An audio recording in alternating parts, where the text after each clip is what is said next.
Hi, this is Mike Marchev, and I left Eau Claire last week feeling that because of the technical snafu, there was a couple of things we didn't cover. So I asked Barb Blattner if we could take a few moments, throw some additional ideas out on video, and here we are. So bear with me. Here we go through a couple of slides that we did not cover. Of course, we remember this one, Cool Hand Luke. Our problem is not communicating. Remember, it's establishing an environment for communication. And the topic, of course, was when people come in on the internet and they just start talking to us, sometimes the environment is not set up. Now, I want you to remember that when people come in and ask you a question, be it email or the telephone or in person, they want to feel comfortable. They want to feel welcome. They want to feel heard. So if those are what people want, that's how we get off on the right foot, by making them feel welcome, comfortable, and we want to listen to them. Now, what we have is not a failure to communicate, it's a failure to establish the right communication environment. This is serious stuff. We're feeding our family. I also reminded you that we're not selling paper clips, we're selling cool stuff. So therefore, our personality, our attitude has to be up, has to be welcoming if we're going to make a connection with people. Now, some people come in shopping off the internet. Remember, I told you during our session, there's two kinds of people. I can split the whole world in two: people I can help, people I can't help. Don't get bogged down with the people you can't help. Many shoppers from the internet are, or they do fall into that category. Don't get excited, don't get rejected, don't feel alarmed. Just be polite and let them move on. That being said, I feel that a lot of times our problem is that we don't make that first initial communication. I was on the phone just the other day. A woman said 3 words to me on a telephone. Didn't know what she looked like, didn't know what her animations were. I liked her. Don't discount the power of the voice on the telephone. I alluded to the fact during our program, if you remember, we said Paula Newby-Fraser skipped the water stations because she wanted to run a world's record. You too need nutrition if you're going to keep that voice tone up throughout the day, because I'm going to make a decision based on your voice. So if that's the case, we have to be sharp at all times. So bananas, water, you take care of that. But remember, I mentioned the Paula Newby-Fraser Iron Woman. It's important that we make people feel welcome when they contact us. My whole life is to make the phone ring. Your whole life is to make the phone ring, to get people coming in off that email. How you respond is up to you. It's very, very important. Don't discount that. Why should I do business with you? That's a very good question, and I offered my special report to you. marchev.net/yu.pdf. Why should I do business with you? We're going to cover that a little bit later, but it's very, very important because you all look the same. Why not use the internet? Why not go direct? What are you bringing to the party that other people aren't bringing? These are questions you need to address. Why should you do business with me? Very important. You all look the same. You all sell the same things. You have to position yourself as something different, because to the unaided, the uneducated consumer, you're not doing anything for me. Remember, I mentioned the 5-iron, my golf club scenario: position, connection, follow through.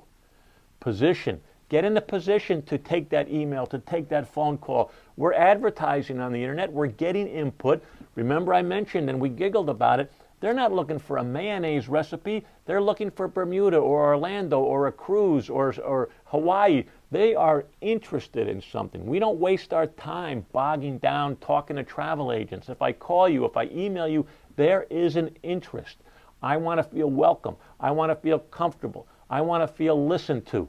That's the delivery system that you have to provide moving forward. I'm not suggesting you give away information for free.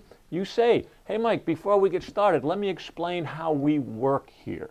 Let me explain what's important to us here. Don't let them take over the phone call. The person who answers the phone, the person who receives the email, you're in control. Don't give it up. Very important positioning statement. I love this phrase. It is what it is. It will be what we make it. It will be what you make it. The internet is the internet. People will go on the internet. People have fun on the internet. People like to shop on the internet. People will buy stuff on the internet. So do you. So you can't blame them for doing that, but you also can't blame them for calling you and trying to find out where you fit into the puzzle. People go to the internet because it's fun. People go to the internet because they're not hassled by salespeople. People go to the internet because they think that they're getting a better price. Can you match this price? Answer, sure, everybody can match that price. But also a lot of people who do, they're not doing you a favor. Are you sure you're talking apples and apples? Are you sure you're reading all of the thin lines? Anybody can put a picture on the internet. Are you buying the picture? Are you buying the knowledge behind the picture? Is it a real picture? That's all they're buying. Anybody can put a nice graphic up on the internet. We do it all the time. Here's an example. Have you ever looked at an obituary of a 95-year-old person and the picture they put in is a 18-year-old high school shot? We laugh at that. Same thing on the internet. Anybody can use the verbiage. Anybody can make this thing sound really cool. But is it really cool? By all means, shop on the internet. Just be careful. And before I let you go, how's this one? Before I let you go, let me send you a checklist of things, of items to make certain of before you do pull the trigger on the internet. And before you pull the trigger, feel comfortable to come back and let me just check it out to make sure you're buying what you're really buying. In other words, plant that seed of doubt in their mind, not trying to overcome their objection, not trying to sell them up, but looking out for their best interest. You can make a dangerous decision buying on the internet. There's a lot of hidden costs that you may not know about.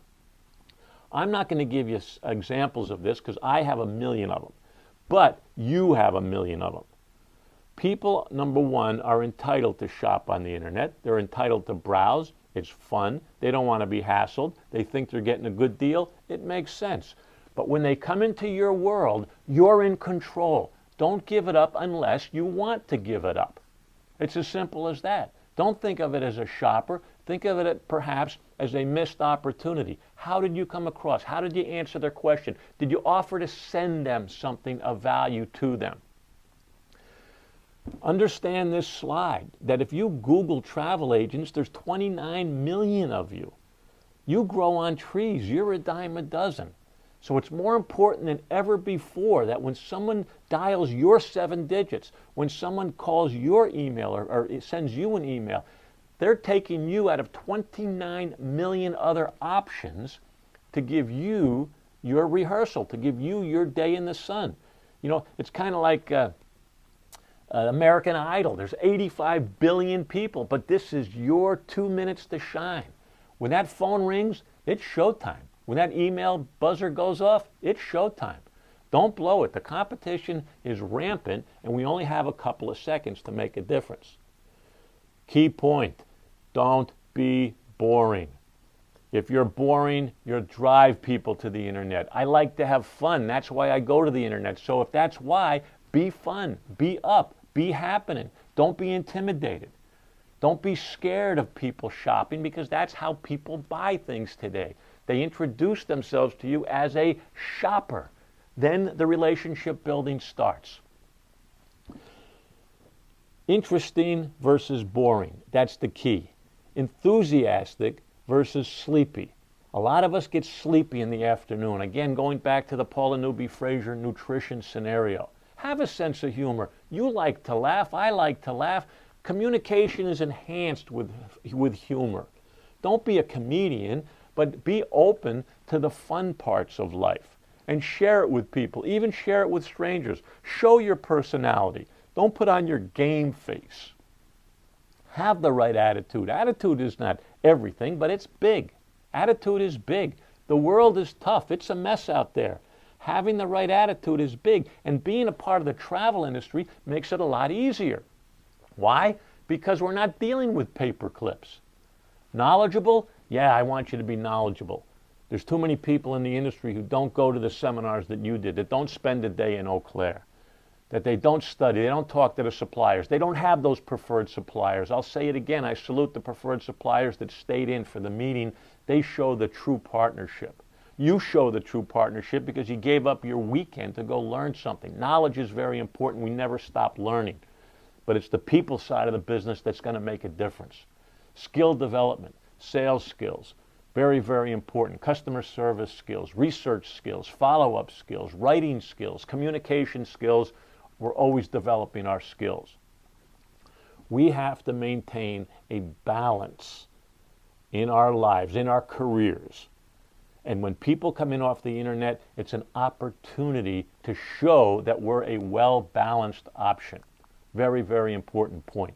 And what people don't want are negative surprises, and that's what you can prevent having a relationship with buyers. Your business is to minimize, or better yet, eliminate negative surprises. That's what you do, and that's what the internet can't do.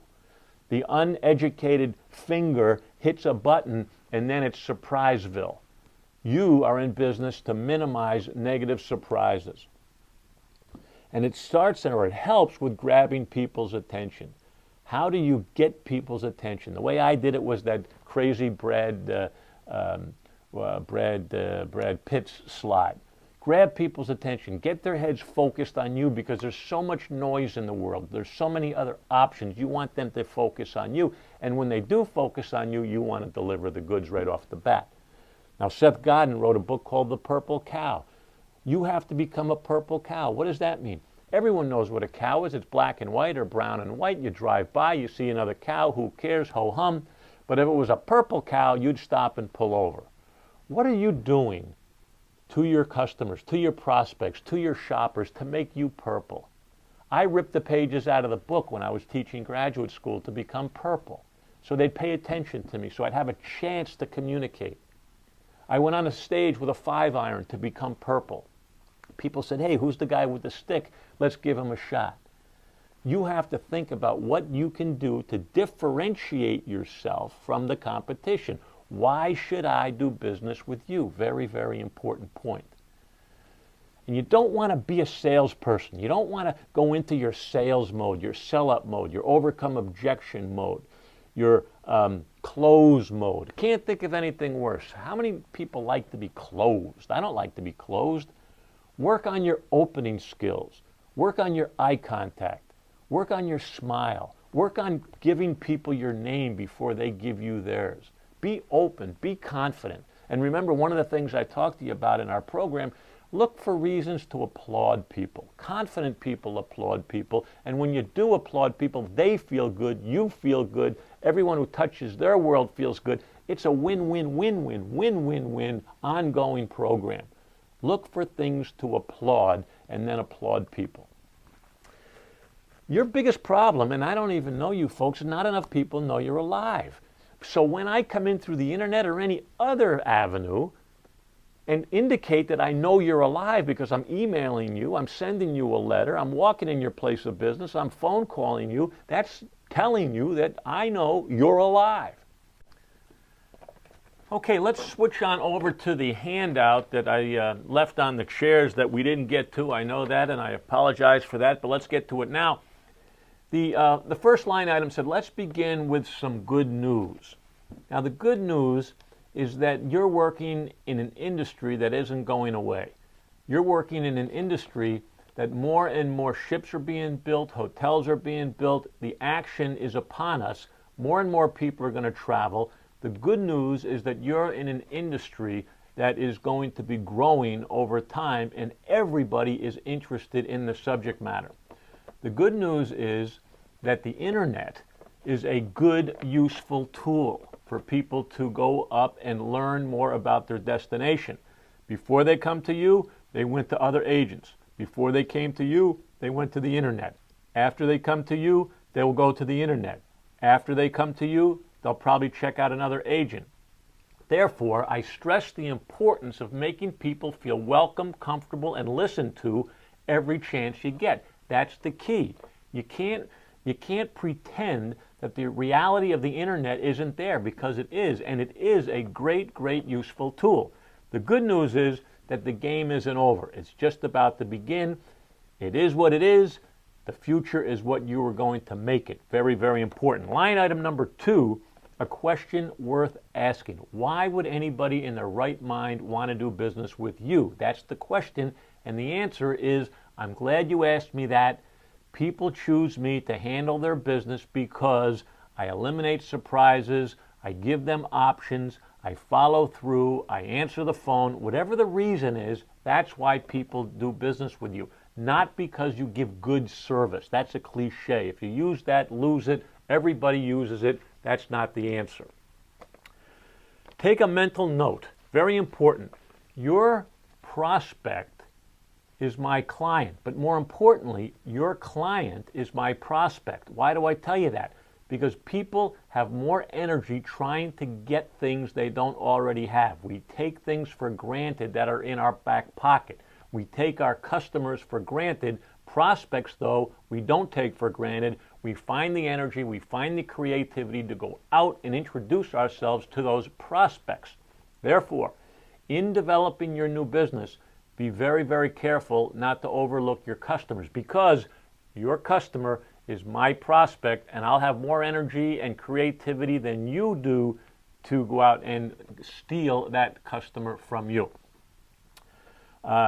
Some incredibly good advice is the next line item on our notes, and that is this: stop trying to sell.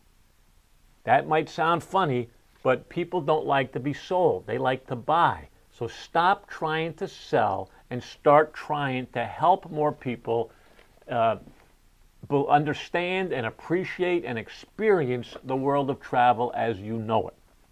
Next item, it says the internet. It's a tool. It's a resource. It's a vehicle. It's not your competition. People will go on it. People will use it. People may buy things off of it. But it's not your competitor.